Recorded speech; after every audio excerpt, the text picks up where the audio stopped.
मला सांगा, तुम्हाला कधी हा अनुभव आला आहे का? तुम्ही मुलांना खेळायला जायला सांगितलं आणि ती लागलीच तयार झाली.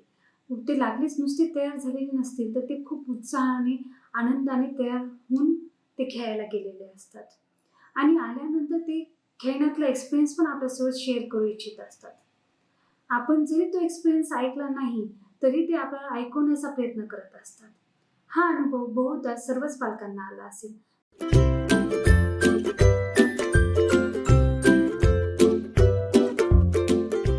मी सायकॉलॉजिस्ट मयुरी दहिकुडे. आजचा हा व्हिडिओ मुलं अभ्यास का करत नाहीत या विषयावर मी घेऊन आलेली आहे. माझ्याकडे बरेचसे पालक येतात आणि असं म्हणतात की माझं मूल खूप हुशार आहे, पण अभ्यासच करत नाही. जेव्हा पालक मला मुलांच्या कंप्लेन अशा करत असतात, त्यावेळेला मला असा प्रश्न पडतो की इथे नेमकं पालकांचं चुकतंय. पालकांना समजत नाहीये का मुलांना? अभ्यास करणं म्हणजे तरी काय? अभ्यास करणं म्हणजे दिवसभर त्या पुस्तकात तोंड घालून बसणं आहे का? का सगळं काही मुखपाठ करणं आहे का? याचा पालकांनी विचार खरंच करायला हवा. आणि मुलांना सतत टोकण्यापेक्षा, रागवण्यापेक्षा त्या मुलांना थोडंसं समजून घेऊन त्यांना काय प्रॉब्लेम्स आहेत हे आपण पाहिले पाहिजेत.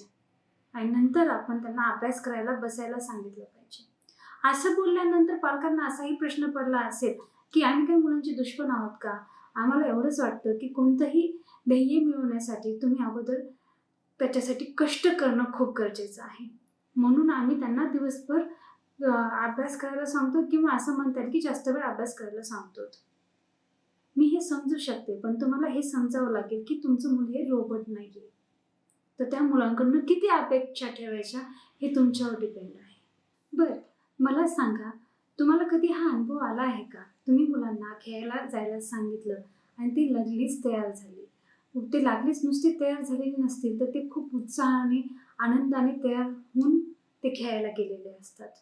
आणि आल्यानंतर ते खेळण्यातला एक्सपिरियन्स पण आपल्यासोबत शेअर करू इच्छित असतात. आपण जरी तो एक्सपिरियन्स ऐकला नाही, तरी ते आपल्याला ऐकवण्याचा प्रयत्न करत असतात. हा अनुभव बहुधा सर्वच पालकांना आला असेल. पण ज्या वेळेला आपण त्यांना अभ्यासाला बसायला सांगतो, त्यावेळेला हीच मुलं उत्साही तर नसतातच नसतात, पण काकू मात्र करत असतात. काहीतरी कारणं शोधतात की अभ्यास टाळण्यासाठी. ती स्क्रीनसमोर किती वेळही बसतील, पण अभ्यासाला नको म्हणतायत. असा अनुभव तुम्हाला बरेचदा आला असेल. याशिवाय मुलं अभ्यासातला एक्सपिरियन्स पण तुमच्याशी शेअर करत नाहीत, की जसं की मला इथे समजलेलं नाहीये. आई मला इथे समजून सांग. बाबा मला इथे समजून सांगात. मला हे कसं करायचं हे कळत नाहीये. तुम्ही हा पण अनुभव घेतला असेल, की मुलं प्रश्न विचारायला पण घाबरतात शाळेमध्ये.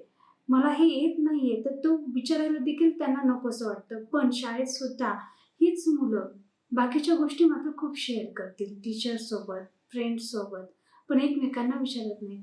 या पाठीमागचं कारण तरी काय असेल? असं म्हणता येईल का, की आपण त्या अभ्यासाचा खूप जास्त बाऊ केलेला आहे? त्या अभ्यासावर आपण खूपच जास्त प्रेशराईज त्यांना केलेलं आहे, असं बोलता येईल का? तर पहा, मुलांना जेव्हा आपण खेळायला सांगतो, त्यावेळेला त्यांना जे कोणतं फळ मिळणार असतं ते लगेचच मिळतं. खेळण्यातून काय फळ मिळतं बरं? तर खेळण्यातून त्यांना उत्साह आणि आनंद मिळतो. आणि तो आनंद त्यांना मिळाल्यामुळं त्यांना खेळ अजून खेळावा वाटतो. आता पहा, थोडंसं आपण आपल्या जीवनावरती विचार करूयात. आपल्या जीवनामध्ये आपल्याला आनंद असेल तर आपल्याला खूप छान वाटतं, पण त्या जीवनामध्ये आनंद नसेल तर ते जीवन जगताना आपल्याला त्रासदायक ठरतं. खरं आहे का? ते जाऊ द्या. तुम्ही दैनंदिन जीवनामध्ये आपण स्वतः कोणत्या जास्त ॲक्टिव्हिटी करतो, ज्या गोष्टी आपल्याला आनंद देणाऱ्या असतात, त्या गोष्टी करण्यासाठी आपण उत्सुक असतो. पण मग मुलांना अभ्यासामधून हे सगळं काही भेटतं का? नाही भेटत. किंवा मग त्यांच्या मनावर हे रुजवल्याच गेलेलं नाहीये, की अभ्यास करणं पण एक आनंद आहे. कधी आपण पुस्तकांशी खेळलेलोच नाहीयेत. बरोबर आहे का? मग आपल्याला पुस्तकांसोबत खेळावं लागेल. पुस्तक म्हणजे एक खूप सुंदर असं गॅजेट आहे, खूप आनंददायी गॅजेट आहे, हे त्यांना दाखवावं लागेल. जसं मोबाईल त्यांना आनंददायी गॅजेट वाटतं, तसं पुस्तकसुद्धा आनंददायी गॅजेट आहे, हे त्यांना दाखवावं लागेल. तर याची सवय तुम्हाला लहानपणापासून लावावी लागेल. खरं आहे का? पहा, मुलांना चॉकलेट्स माहिती असतात का? पण जेव्हा मूल 6 महिन्याचं होतं, 7 महिन्याचं होतं किंवा त्याला तो बोलायला, चालायला लागतं, त्याची ओळख कोण करून देतं? तर पालकच करून देतात. खरं आहे का? मग ही चॉकलेट आपण त्यांना देतो. त्या दिवसापासून त्यांना ते चॉकलेट आवडायला लागतं. मग ती सवय मोडती का? नाही. मग हे आपल्याला पाहावं लागेल, की आपण मुलांमध्ये पुस्तकांची आवड निर्माण करतोय का? घोकंपट्टी करायला लावण्याऐवजी, फक्त अभ्यास कर म्हणण्याऐवजी आपण त्याच्यामध्ये जर अभ्यासाची आवड निर्माण केली, तर पुस्तकं वाचण्याची आवड निर्माण केली तर काय होईल? पण त्यासाठी अगोदर आई-बाबांना मात्र पुस्तकं घेऊन बसावे लागते. किती आई-बाबा पुस्तकं घेऊन बसतात सांगा बरं? तर मला इथे सांगायचं आहे, की तुम्ही पुस्तकं स्वतः वाचा आणि पुस्तकं वाचण्यामध्ये काय आनंद मिळतो ते मुलांसोबत शेअर करायला लागत. खरं आहे का? बरं, आपण कुठे होतो, की खेळण्यामधून मुलांना एक फळ मिळतं, तो म्हणजे आनंद. आनंद मिळतो. पण अभ्यासामधून हे असं काही मिळत नाही. पण या उलट काय होतं बरं या ठिकाणी? ह्या ठिकाणी असं होतं, की मुलं कुठे कमी पडतायत, त्यांना काय जमत नाहीये, हे वेळोवेळी आपण त्यांना दर्शवून देत असतो. आणि हे काम कोण करतं? आई-बाबा, घरातील वडीलधारी व्यक्ती, मोठे बहीण-भाऊ आणि शाळेतील शिक्षक. हे काम ते करत असतात. यामुळे त्यांचा कॉन्फिडन्स तर लूज होतोच होतो आणि त्यांचा अभ्यासातला इंटरेस्टही कमी होतो. तो कसा? पहा, तुम्ही आतापर्यंत तुमच्या जीवनामध्ये पण अनुभवलं असेल, की तुम्ही एखादं काम करत असताना त्याच्यामध्ये यश मिळालं, की तुम्ही ते काम कंटिन्यू केलं आहे. पण ज्या कामात तुम्हाला यश मिळत नाहीये, ते तुम्ही कुठेतरी सोडून दिलेलं आहे. खरं आहे का? मग मुलांना याच्यामध्ये यश मिळालं पाहिजे. त्याच्यासाठी काय करावं लागेल, तर त्यांच्या कमी काढणं बंद करावं लागतील. पण त्यांच्या कमी काढून, त्यांच्या कमी लक्षात घेऊन त्याच्यावरती काम करणं आई-वडिलांनी स्टार्ट केलं पाहिजे. सोबत शिक्षकांनी सुद्धा. तर मुलं नक्कीच तुमच्या अभ्यासाकडे वळायला लागतील. खरं आहे का? बरोबर. त्यासोबतच आई-वडिलांच्या ज्या अपेक्षा असतात, ह्या मुलांना धास्तावणाऱ्याच असतात. पहा, एक मूल चतकोर पोळी खाऊ शकत नाही. त्या मुलाला जर तुम्ही 3 पोळ्या खायला लावत असाल, तर काय होईल बरं? काय होईल? ते नक्कीच उलटी करेल. त्याला त्रास होईल. आणि साहजिक आहे, की आपण जे ब्रेन फीडिंग करतोय, तर त्याची कुवतीनुसार तुम्हाला पुढे जावं लागेल ना. एकदमच तुमच्या मुलाची कुवत ही खूप कमी आहे आणि तुमच्या अपेक्षा मात्र 100%च्या आहेत, 90%च्या, 95%च्या आहेत. तर ते मूल हे तुम्हाला देऊ शकेल का? उलट त्याला तणाव येईल. मला तर इथं मॅथ्सचं काही समजतच नाही. मला 2 एक 2, 2 दोन्ही 4 हे समजायलाच मला खूप वेळ लागतोय आणि आईला असं वाटतंय, की मुलाला तिशीचा पाढा यावा. ते मूल तणावरहित स्टडी करू शकेल का? अभ्यास करू शकेल का?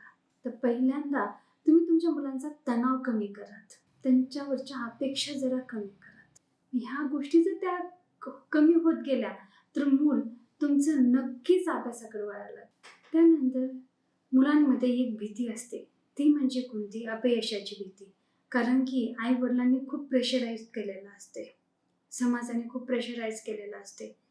असं कसं म्हणतायत मॅडम? तुम्ही असं कसं बोलू शकतात? आम्ही काही मुलांना थोडंसं प्रेशराईज करतो, तर आम्ही फक्त त्या मुलाला थोडंसं पुढे नेण्याचा प्रयत्न करतोय. पण तुम्हाला एक सांगू का? या ठिकाणी काय होतं, की तुम्ही जेव्हा मुलांना असं सांगता, की "बाळा, मला तुझ्याकडून खूप अपेक्षा आहेत आणि तू काही इथे कमी पडू नकोस. मला समाज काय मिळेल? समाजात मला सगळीकडे छेछे-तू-तू होईल." या ठिकाणी या विचारांचं ओझं घेऊन जेव्हा मूल पुढे जात असेल, तर त्यावेळेला त्याच्या मनात अपयशाची भीती राहणार नाही का? बरं, फक्त ही भीती राहणार नाहीये. त्याला असं वाटेल, की ते अभ्यास म्हणजे सर्व काही आहे आणि त्या अभ्यासाशिवाय दुसरं काही नाहीये. मी जीवनामध्ये काही करू शकतो का नाही करतो? आणि याची उदाहरणं तुम्ही मुलांनी चुकीच्या स्टेप्स घेतलेले तुम्हाला ऐकण्यात येतात. कोणी मुलं आत्महत्येकडे वळतं, कोणी डिप्रेस होतं, कोणी शिक्षणच सोडून देतं. तर मग ह्या अपेक्षांचं ओझं लादत असताना आणि मुलांना ही भीती दाखवत असताना अगोदर आई-वडिलांनी थोडं थांबून विचार करायला हवा, की आपण हे आपल्या बाळासाठी चांगलं करतोयत का? आणि ते मूल आहे, कधीतरी चुकणार आहे. ते अभ्यास करताना, काम करताना चुकणार आहे आणि पुन्हा ते शिकणारही आहे. हे तुम्हाला लक्षात घ्यावं लागेल.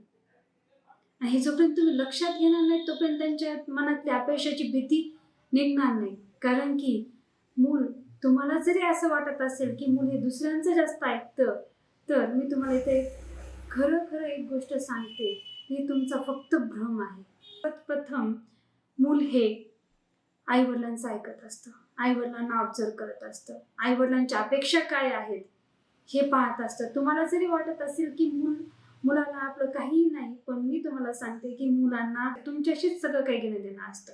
मग या ठिकाणी आपण ही भीती घालणं हे कितपत बरोबर आहे हे तुम्हाला पाहायचं आणि मुलांना त्यांच्या कामासाठी तयार करायचं आहे. समजते?